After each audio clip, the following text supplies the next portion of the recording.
Welcome to the deep dive. Ever filled out a government form, maybe, and noticed it's asking for really detailed performance metrics? Hmm. Or, maybe your local public agency starts sounding a lot like a big corporation. Talking about efficiency, outputs, KPIs, Yeah, that sort of thing. exactly. If that sounds familiar, then you've definitely experienced this quiet revolution we're talking about today. Yeah. Today, we are getting into the weeds on the concept that really drove this huge shift in how governments work pretty much everywhere. It's called New Public Management, NPM for short. Right. We've got a good stack of sources here that define it, look at the really fierce contradictory criticisms it faced, and crucially, map out where public services might be heading, sometimes in surprising directions. And this is such a vital topic because NPM, it isn't just bureaucratic jargon, is it? It's this global push, an attempt to make the public sector, its management, its reporting, its accounting look more like, well, a certain idea of how modern businesses run. A specific perception, yeah. It's definitely controversial, but boy, it's been durable. So our goal here is to, cut through some of that rhetoric, really distill the core tensions that came out of these reforms, and try to pinpoint the big future challenges for public governance itself. So where did it all kick off? Okay, let's start with the before and after picture. Our sources, they talk about the old way, the traditional approach, as progressive public administration, or PPA. PPA, yeah. And they define it using these two key ideas, or design coordinates, they call them. What were those, and why do we need to kind of grasp them? It boils down to group and grid. Think of it like axes on a chart. PPA was high group and high grid. Okay, high group. High group meant the public sector had this really distinct identity. It's sort of insulated, separate from the private sector in who they hired, how they paid people, the whole ethos really, like almost a dedicated order, Yeah. Unique mission, distinct culture. Got it. Separate world and high grid. High grid meant a really dense web of uniform general rules, procedures for everything. And these rules, they really limited how much discretion any single official had. So it probably made things slow. Oh, definitely slow. But the idea was standardization, fairness, accountability across the board. That classic high trust, maybe slightly rigid, centralized bureaucracy we kind of picture. Okay, right. So that's our starting point. Distinct identity, high group, and loads of standard roles, high grid. If that was PPA, what was the big move MPM made to change that? What was the strategy? Well, the whole reform effort was about pushing the system down group and down group. Down group and down grid, okay. So going down group meant deliberately blurring those lines with the private sector, bringing people in from business, performance-related pay, adopting all that corporate language, making it less special, I suppose. Less distinct. And down grid, that sounds like the cutting red tape promise we always hear, reducing all these uniform rules. That was the promise, yeah. But it's interesting what actually happened. The volume of rules or paperwork didn't necessarily shrink. Instead of having one general rule applying everywhere, you ended up swapping it for massive amounts of really detailed case-by-case contracts, specifications, performance indicators. So you didn't cut the complexity, you just moved it. Pretty much. Relocated it from general procedures to specific, customized documents. Less red tape overall, maybe not. Different kind of tape, definitely. It's a really key point. Okay, so let's walk through the 5 big changes that really defined NPM in practice, the things you'd actually see happening. Right. First, a massive shift in how they handled money. Reworking budgets to focus on outputs. What did you actually produce or achieve, not inputs, like how many staff hours you used? So measuring results. Exactly. Measuring everything with quantitative performance indicators. Yeah. KPIs. Okay, what's second? Second, changing the whole view of relationships inside organizations. Less like a trust-based relationship, like a fiduciary or trustee looking after beneficiaries. Right. More like a chain of low-trust principal-agent relationships. The idea being that agents, the staff, need careful monitoring, and their incentives have to be tied directly to hitting those measured targets. Less trust, more contracts. Okay. And the third change, this seems familiar, splitting things up. Yeah, introducing purchaser-provider distinctions. Breaking apart functions that used to be all under one roof. One part of the agency buys the service from another part, or even from outside. Which leads straight into the fourth point, I guess. Absolutely. Opening up those provider roles to competition. That could be internal competition between different government teams, or more often, external competition with private companies or nonprofits. Right. And the fifth? The fifth was deconcentrating those provider roles down to the smallest feasible size. Mm. breaking big agencies into smaller, nimbler units. That last one, deconcentration, feels really important. It must change how citizens deal with government, right? If providers are smaller, competing. Totally. Mm-hmm. It shifts the power dynamic. It gives users more scope for exit. If you don't like this provider, maybe you can go to another one. That's very different from the old voice mechanism. A voice being. Voice is the traditional way. Mm. Complaining, writing to your representative, trying to influence the existing service from within the system. So PPA was like trying to fix the post office by writing a letter to your MP. Uh-huh. NPM is more like hoping you can switch to a different, maybe private delivery company if the main one isn't working for you. It changes where the leverage is. Exactly that. Big shift in citizen interaction. Okay, so when a big new management idea like this comes along, sometimes it's like a sudden explosion, right? Burns bright, fades fast. Other times it's more of a slow burn, embedding itself over time. Mm-hmm. Our sources suggest reforms tend to follow one of these two patterns. So where does NPM fit? Was it an acute, short-lived thing, or did it become, a lasting orthodoxy? Well, you definitely see the acute pattern sometimes. Mm-hmm. Huge hype early on. Everyone rushes to copy the model. The sources call it cloning. And then, boom, disillusionment sets in pretty quickly, and it breaks up. Any examples of that? They mentioned corporate planning in UK local government back in the 70s. Big splash, then fizzled out. Okay. But then there's the other way, the incubated pattern. Right, where the ideas take a really long time to bed down and become the new normal, the sort of conventional wisdom. And NPM? NPM seems to fit that incubated pattern much better. The sources make a strong case that the core ideas, they were actually kicking around way back in the 1960s, but it took decades for them to really take hold and become dominant. Like that famous report on the British Civil Service, Northcote Trevelyan. Exactly. 1854. Initially, people dismissed it, called it a Chinese scheme, apparently. Bit bizarre. But by the end of the century, its basic principles were just how things were done. So NPM was more like that, a delayed reaction, a consistent agenda unfolding over time, not one big bang. It adapted, right? Yeah. Moving from, say, just creating agencies to full-on market testing in places like the UK. Yeah, it evolved, absorbed new buzzwords, kept going, spread gradually. Which leads to a really interesting thought in the sources about its staying power. The implication is pretty profound, actually. They suggest NPM is now so deeply baked into how we think about organizations, output budgets, performance metrics, contracts everywhere, that maybe it's not even a distinctive reform program anymore. Meaning, if every organization, public or private, operates with these NPM-style tools and concepts, well, then maybe NPM just becomes another word for organization itself. Huh. When something is everywhere, it's not distinct anymore. Right, which kind of confirms why the real debate now isn't if NPM happened, but what are the ongoing tensions and consequences? Perfect segue. Because despite becoming almost normal, NPM stirred up huge amounts of criticism. Fierce criticism. Oh, absolutely. And our sources use this cultural theory framework to sort through the critiques. What's really striking is how the critics wanted completely opposite things. Shows just how much tension this whole shift created. Yeah, it's fascinating. You've got these 4 different viewpoints attacking NPM from totally different angles. And it really cuts across the usual left-right political lines. Okay, let's break them down. First up. First, you have the fatalist critique. These guys are basically cynical. They think the fundamental problems, human error, people trying to cheat the system, inevitable screw-ups, they're always there no matter what management system you use. So they're skeptical of the hype. Deeply skeptical. Their focus is just on puncturing the pretensions of any new system. The whole there's no free lunch argument applied to public administration. Change the system, the old problems pop up in new ways. And their solution to the problems NPM caused. Huh. They don't really offer one. Beyond just, debunking the hype and maintaining a healthy dose of skepticism, they're the ones saying, see, told you it wouldn't fix everything. Wonderfully cynical indeed. Okay, contrast that with the next group. The individualist critique. If fatalists are cynical, these folks sound like market evangelists. Totally. They argue NPM didn't go nearly far enough.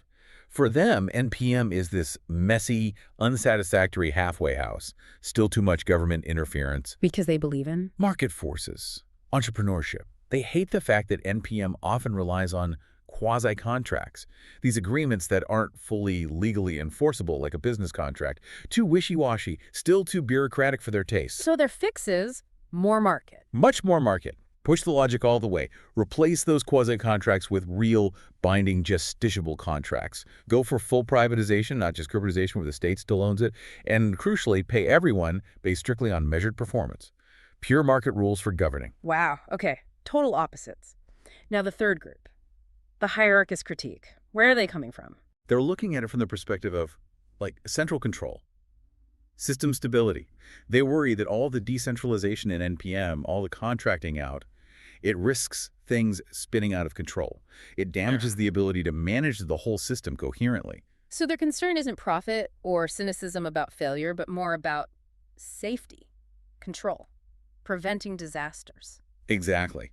They worry that if you focus too narrowly on hitting specific targets for individual units, you encourage people to cut corners or ignore wider risks, which can lead to massive system failures, policy disasters. And the source gives a stark example here. Yeah, they point to the London Ambulance Service Computer System disaster in 1992. A catastrophic failure during rollout, cost lives. The hierarchist argument is that happened because the reforms pushed cost-cutting and narrow targets above all else, ignoring warnings about the overall system's integration and safety. Grim. So hierarchists want to beef up central control again. How do they suggest doing that within an NPM world? Their idea is to use what they call high-trust obligational contract relationships, OCRs. These aren't just arm's-length deals. They build in requirements to consult, cooperate, share information across different agencies. So trying to keep coordination without drowning in paperwork. Kind of. Trying to rebuild some of that high-level steering capacity, that ability to respond collectively in a crisis without the rigid rules of the old PPA system, or the fragmentation of pure low-trust contracts, ACRs, that NPM often favored. Right. Okay, one more critique. The egalitarian critique. What's their main worry? Their focus is sharply on things like corruption, accountability, fairness, and how NPM fragments services, potentially harming vulnerable groups. And this is where that term bureau shaping comes in. Bureau shaping, what's that about? It's this really critical idea. The fear is that senior managers aren't actually driven by making things more efficient for the public good. Instead, they might push for outsourcing or budget cuts because it strategically benefits them. It lets them carve out these small, high-powered, elite strategic units to run, which boosts their own status, pay, maybe perks. Even if the overall service quality or social welfare goes down. That's the fear. That it becomes about managers enhancing their own careers and rewards by shedding the difficult, messy parts of the job, rather than improving the service for citizens. Self-interest disguised as reform. That's a pretty damning view. So what's the egalitarian remedy for that? How do they counter potential corruption and fragmentation? They push for more citizen power, more direct accountability. Things like independent anti-corruption bodies, the Hong Kong commissions are often cited as a model, and much tougher rules for contractors, like blacklisting firms that perform badly or act unethically, trying to rebuild the checks and balances that the old rule-bound system provided, but in a new way. This is getting complex. We've seen NPM dismantle the old PPA model, but the critiques show it wasn't a simple, clean transition.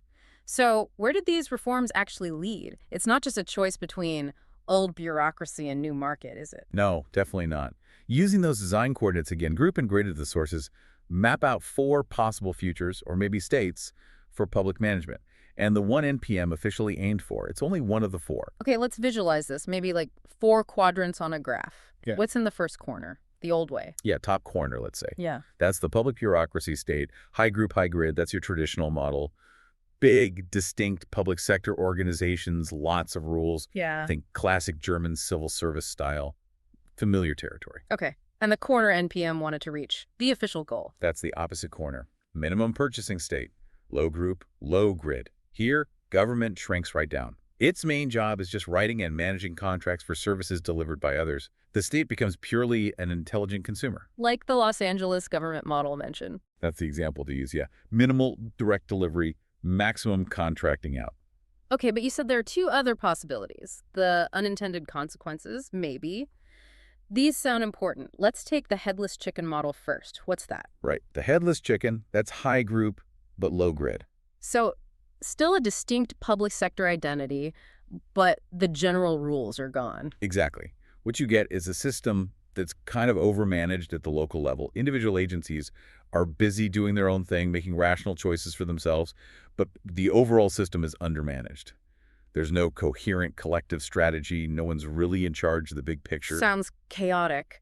headless chickens running around. Why is UK higher education used as an example here? Well, think about it. Individual universities, they make sensible decisions for their own survival and growth, launching new courses, building facilities, chasing funding. High group identity is strong. But because there's less central planning or coordination, low grid, the overall result can be, market chaos, duplication, sudden policy shifts, crises. Everyone's running hard, but where's the flock going? Right. That sounds incredibly stressful to be part of. Okay, what's the other unintended outcome? The gridlock model. Gridlock is the other combination. Low group, high grid. Low group. So private providers are common, like NPM wanted, but high grid. Loads of rules again. How does that happen? It happens because the rules gets rebuilt, but not necessarily by central planners aiming for efficiency. Instead, it gets rebuilt defensively, often under the pressure or threat of lawsuits. Lawyers get involved, procedures multiply to cover every possible legal risk. It's called juridification. So NPM gets the private providers in, low group, but instead of freeing things up, it leads to paralysis because everyone's terrified of being sued, so they create endless procedures. High grid. That's the dynamic. And the classic example cited is the U.S. healthcare system in the 1980s.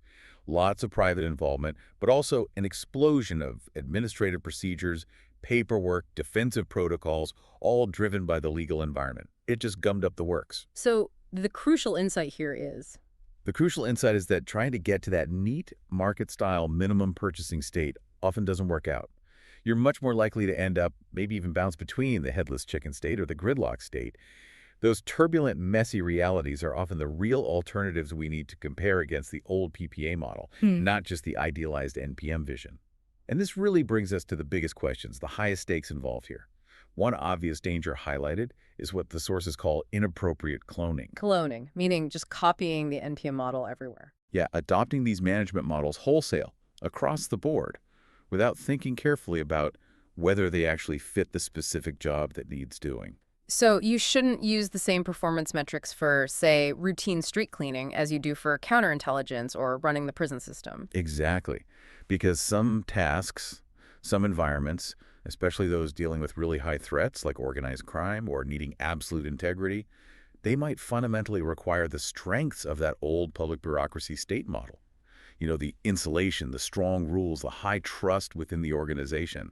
Apply a low grid model there, and you could be courting disaster. That makes sense.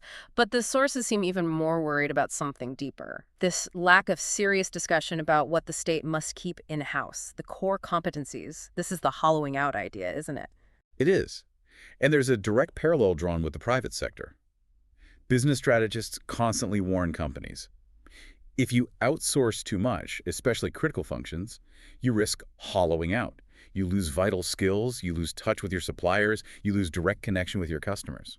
And once that internal knowledge and capability is gone, it's incredibly difficult, maybe impossible, to rebuild it quickly when you need it. And the argument is that public management reform, particularly in places like the UK, has had this sort of unreflective bias towards just outsourcing everything possible. That's the concern raised, that without really thinking it through, the state risks permanently weakening its ability to do essential things like developing its own critical IT systems or managing complex operations in areas like criminal justice or national security, things you maybe can't just buy off the shelf. So if this outsourcing just keeps happening bit by bit without a clear strategy, the danger is that you arrive at a decision about what government's essential functions are almost by accident, incrementally, and potentially disastrously.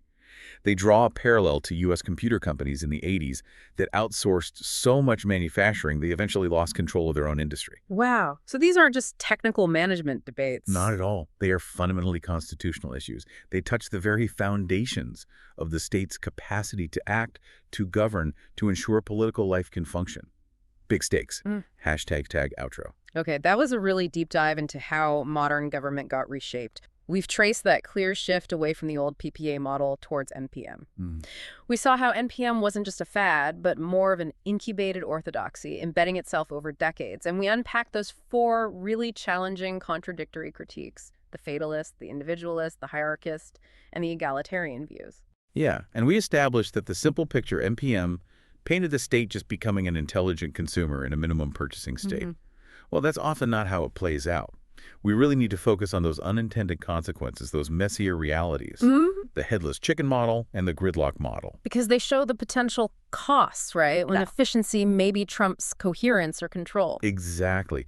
And it suggests the whole debate might have missed its most important job, figuring out what are the absolutely essential, non-negotiable functions that government must retain and be good at. Right. So maybe we leave you, the listener, with this question to chew on. If big global companies keep getting better and better at doing things that only governments used to do, and the state increasingly becomes just that intelligent consumer just managing contracts, how sure can we be that the state retains enough actual power, enough steering capacity to prevent those powerful corporations from essentially dominating the public sphere? A critical question. Definitely something to mull over. Until next time, keep